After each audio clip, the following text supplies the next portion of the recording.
Junkies! About some of the characters because they actually are talking about it in the chat a little bit. Dominic Toretto, as a character, I think is a great character. Honestly, I do. To me, obviously, I know a lot of people said Vin Diesel, his Riddick was like his character. No, fuck that. It's Dom. Dom is his iconic character. You think more iconic than Riddick? Considering he has like 7 movies compared to 3. Yeah. No, and that's fine. But Riddick is the one that put him on the map, though. This is true, but you can become more known for another character. And again, I'm not doubting that, because here's the funny thing about Fast and the Furious: no main character has been in all of them. No main character has been in every single movie, like at all. Even Dom. Dom missed. Dom was not in 2. He was not in 2 at all. He was in the little interlude thing that they made between 1 and 2. Yeah, but that doesn't count because that's not a movie. That's just a little special feature they threw on one of the DVDs. So yeah, no main character has been in every single one. For a very long time, Brian and Letty never spoke to each other. That's true. Which was weird. That was very weird. That was very weird. There was a lot of little interesting nuances throughout all of these films as you go throughout the years. And yeah, Dom has gone through, and there was mentioned in the chat, various levels of strength throughout these films. He's the freaking Hulk, dude. It's like freaking nature. He's the freaking Hulk. Like even when he was fighting in The Rock in 5. And he laid eyes on Mia and getting captured, and all of a sudden, just surge of strength just came out of this dude. But that actually does happen to people. You get a surge of adrenaline in a fight. That's realistic. But for example, in Part 4, when he was quote unquote interrogating the guy to figure out person they were looking for, and he grabs the engine block with one hand, and holds it. I'm like, I don't care what kind of pulley system there is. You're not holding an engine with one hand. Yeah, man. So I was just, and it just kept. And 9 was just like, hey, Idris Elba was a cyborg, so we're just gonna go ahead. We're just gonna go ahead and let Dom just be like the Superman. Hulk. Yes. Yeah, it was like, okay, and crazy. And when we say that, that's kind of where the disconnect comes in a little bit, because at least Idris Elba had an excuse. Yeah. So Etrian implanting cybernetics in a person is okay with you, but here we go. But taking the Pontiac Fiero to space is a little bit much. Spoilers for anybody that's going to see. First of all, I said it was an excuse. I didn't say it was a good excuse. But I said it's an excuse. Okay. We're gonna make you a shirt that says "Grounded." We're just gonna send you a shirt out. Go ahead. Go right ahead. We're gonna send you a shirt out that says, "I need you to be a little bit more grounded." He'll wear it proudly. No, you just used the word. You just used the word realistic not too long ago. So don't play that with me. I do love the word realistic. Now I'm very much a realist. However, I am allowed to suspend that realism when I go to the movies. Now, I can do. Go ahead. I was gonna say the other thing about this film is the skill these people have behind the wheel. Dom and Brian, I get. How in the hell did Mia ever become that good driving? She's Dom's sister. But when have we ever seen her get behind the wheel? Like going back from Fast and Furious 1. Hold on. So you mean to tell me going back to Fast and Furious 1 like that? Like being like that, okay. I don't know. She was part of the jailbreak to get Dom out of the truck. Even that really drove me. I was like, wait a minute. Mia's part of this crew as a driver. Why not? Dude, come on, man. My thing is, dude, I'm sorry. If I have a younger sister and if I'm this world-class street racer, I'm going to train my family members to be like pretty damn good too. There is no way in the world you're gonna sit back and be like my girl Natalie Emanuel is like, I can't drive. I thought it was funny. It's like he was like, you got to drive. It's like, but I don't have I can't drive. I'm like, dude. And all these other racers. She hopped into a fucking stick and you drive. Right. It's like, no, that's not happening. Right. You're not freaking hopping into a manual transmission, never being behind the wheel before and moving. And in London. Yeah. And moving. It's not happening. Yeah. King Takeem has brought up a little bit more about Dom. The man survived 5 crashes in the franchise that would have mangled his body. But he got out of them, no problem. Each time. And he knows how to catch people with cars, too. Yeah. Well, you know what's funny? There was a time that when he did get in an accident, he actually had cuts and bruises to show it.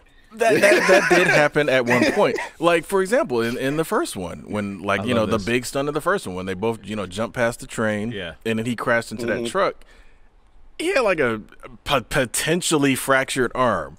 Like, I'm like, dude, you flipped your car, like big time flipped it, and he's okay.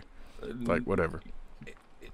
I love that everybody in the chat is listing out all of these astounding feats that Dom has done. Iguana Man, 100%. I love it. 100%. Yes. He flung himself from a car from one side of the freeway over a big, huge ravine, caught Letty in midair, and broke his fall with a windshield of a car. Yep.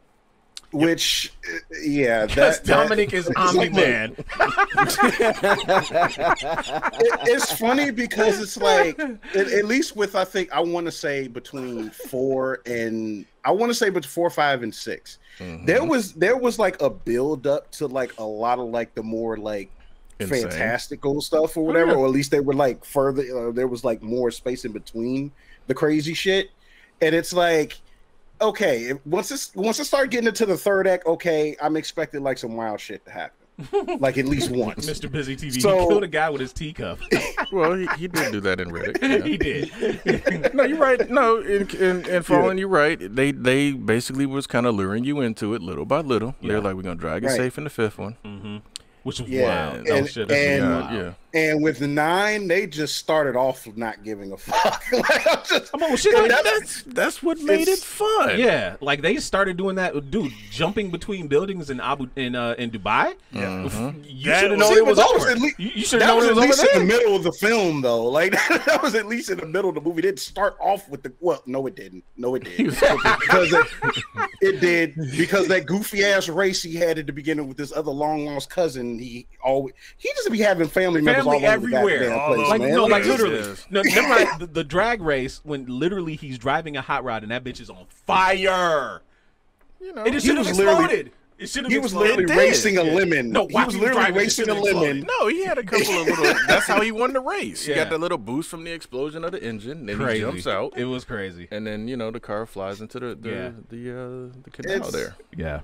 Yeah, that's what I'm saying. Like Fast 8 is like Fate of the Furious because everyone none of the names are the naming convention doesn't make any sense anymore. Not anymore. No. But like the 8th one was definitely one that started really taking the cake for me as far as just like where things started supposed to be serviceable, but like it just gets to the point where it just gets completely outlandish to the point where it's just like, okay. Now this is where I think Dido has that bone to pick with you now, because like you're waiting until the 8th film and completely ignoring all the other stuff that came before. That was completely outlandish. No. And you're saying now this is enough. Now this is too much. No. Let's get this straight now. Okay. I never once said that the ones before 9 weren't outlandish. I never said that. Mm-hmm. I just said that it was something that said like leading up to this film. For one, they spoiled a lot of shit with 9 in the trailers. That's number one. Mm-hmm. Okay. Number two is the fact that it's like a lot of the stuff that they were doing, even with it supposed to be fantastical, it's still just outright just stupid as hell. Like it's just downright just absolutely stupid. And it just kept on trying to be self-aware to the point where now, even though it's within its own series, now it's essentially parodying itself at this point. Like that's what 9 was doing feels that before, and that's fair. Here's the one thing that I would love to understand. They always made a big deal about that silver cross that Dom wears. Yes. In the 9th movie, they suddenly made it seem like that's just a thing that the Toretto family has. So I'm just like, since when? You'll see. You didn't see the movie, so you need to go see the movie. What? No. Put it this way: they started doing some Black Panther shit with the ring and with the Torettos. Oh my god! And it was weird. It was weird because it was just like they always made such a big deal about that particular the necklace. Yeah. And then this is like, wait, is this something his dad just just picks up at the gift shop and it's like, you're a Toretto now, here you go. Right.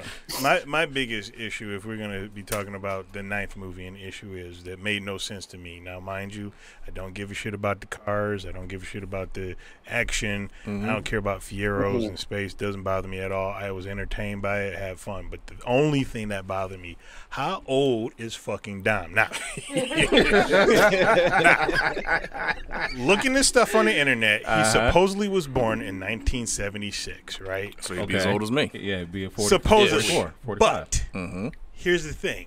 how old did he look in those flashbacks? Flashbacks, he looked like he was in his 20s. Exactly. Yeah. He was supposedly 15 years old. No, excuse me, 14 years old in those flashbacks. So how old was Jake? Right, because that race was like 89 or something. It said it was like 1989. Yeah, so yeah. How old were you in 89? Yeah, that's hilarious, dude.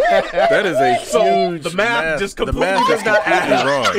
As I said, that's the part that bothered me about it. I was like, how the fuck old is this guy? Because 89 to 2001 is only, what, 12 years? Yeah. 11 years? Yep.